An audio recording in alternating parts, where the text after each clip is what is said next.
kasi papasokin. Ayun, pinapasok. Pinapasok na. Pinapasok. Ayaw papasokin, kaya... Ayaw papasok.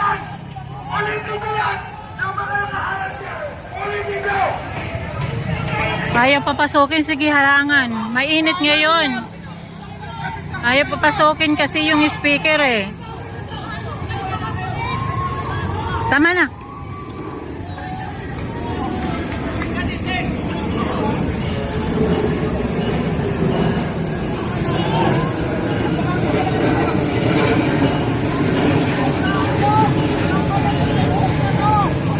Natakot, pinapasok. Ayaw papasokin kasi.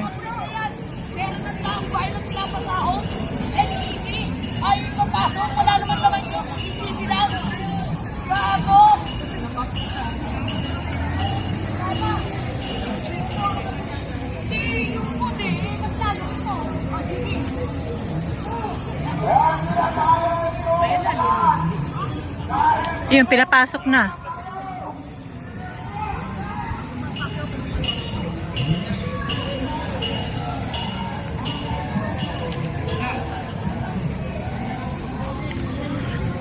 Ayun, kababayan, tuloy nasa loob na ng Senate ang mga 18 Marines. Tuloy-tuloy ang hearing.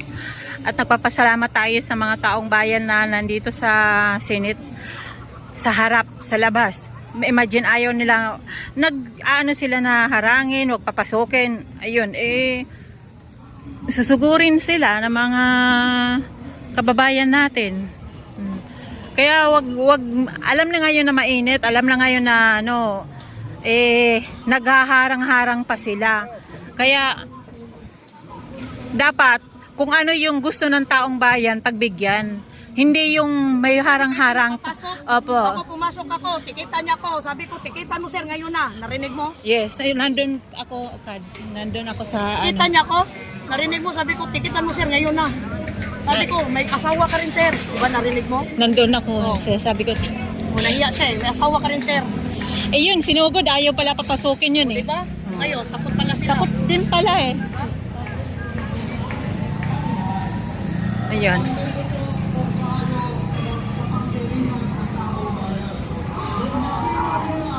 Haharang-harang sila tapos ayaw ayaw nila pagbigyan ng mga tao. Ayan na. Ayan na, patuloy na dumarami mga kababayan.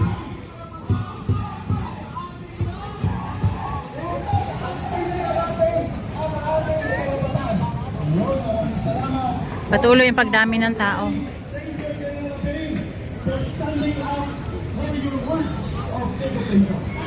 Kasi kayo na lang ang nasa gobyerno na lang, kayo na lang ang nasusunod eh.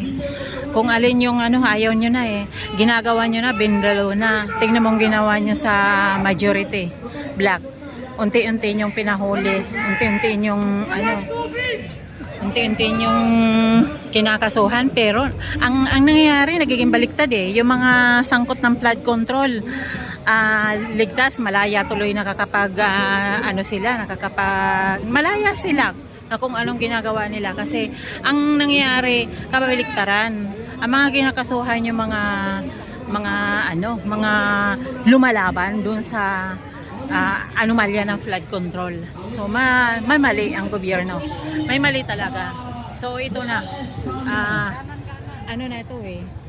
Hanggang mamaya to, hanggang bukas kasi sa panawagan nga at saka nandiyan talaga para protektahan ang 18 Marines kasi yun lang ang testigo na pwede makapagsabi ng katotohanan. Wala mura, ay di mura yun, pagmamahalin. Apoy ko na ang... Anyway, yan po ay patigil pa lamang po. Kami po ay nung March 11 ay nandito na po natutulog gabi-gabi. Araw-araw. Natakot susukot. At tayo po ay mahinahon na nagkakaroon ng gentleman's agreement sa araw-araw na gabi natin program. Ibig sabihin, siguro naman po, talaga, ilibing na yung kurakot.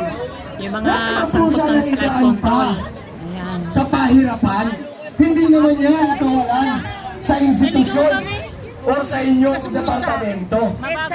At kami naman po ay maayos naman makikiusap.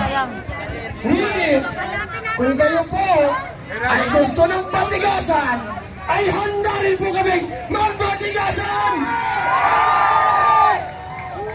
Kaya po kami naririto ngayon dahil ang bawat isa na nandito ay punong-puno na sa karaguhan ng ginagawa ng gobyernong ito. Papayag ba kayo na patuloy tayong ginagago? Papayag ba tayo na patuloy tayong inaabuso? Papayag ba kayo na patuloy tayong namimili sa mga tindahan at tinanakaw lang ng mga politiko ang kamalaman? Kaya sa araw na to, papayag ba tayo na mapabulin ng din nila ang Senate Blue Ribbon Committee hearing? Hindi rin! Kaya mga kababayan, sa araw na to, tayo po ay ilalabas na po yung ating galit. Ilalabas na po natin ang ating hinanakit. Hindi na po tayo papayag na magpapatuloy sila sa kanilang pag-aabuso, lalong-lalo na sa mga nakaupo sa kasalukuyang gobyerno natin ngayon. Kung kaya't Nabungaran ko yung susugurin niyo. amin pong binabalaan ang lahat ng mga nasa gobyerno, kasama natin po ang mga nasa kapulisan. Hanggat maaari po sana, hindi po hahantong sa masakit at matugo ang araw na to. At iiwasan natin yan. Iiwasan po sana natin ang magkaroon pa ng mga sakitan dahil po tayo ay kapwa Pilipino. Atira sa mga Kaya po kami ngayon, makikiusap kami takot. sa lahat, lalong-lalo na ang mga nasa loob. Ilagay nyo lamang po sa ayos at ayon sa konstitusyon ang mga bagay-bagay na ginagawa yung desisyon dyan sa loob ng Senado. Sa inyo. Dahil nagmamatiyag po kami, nanonood po kami, nagbabantay po kami, at alam po namin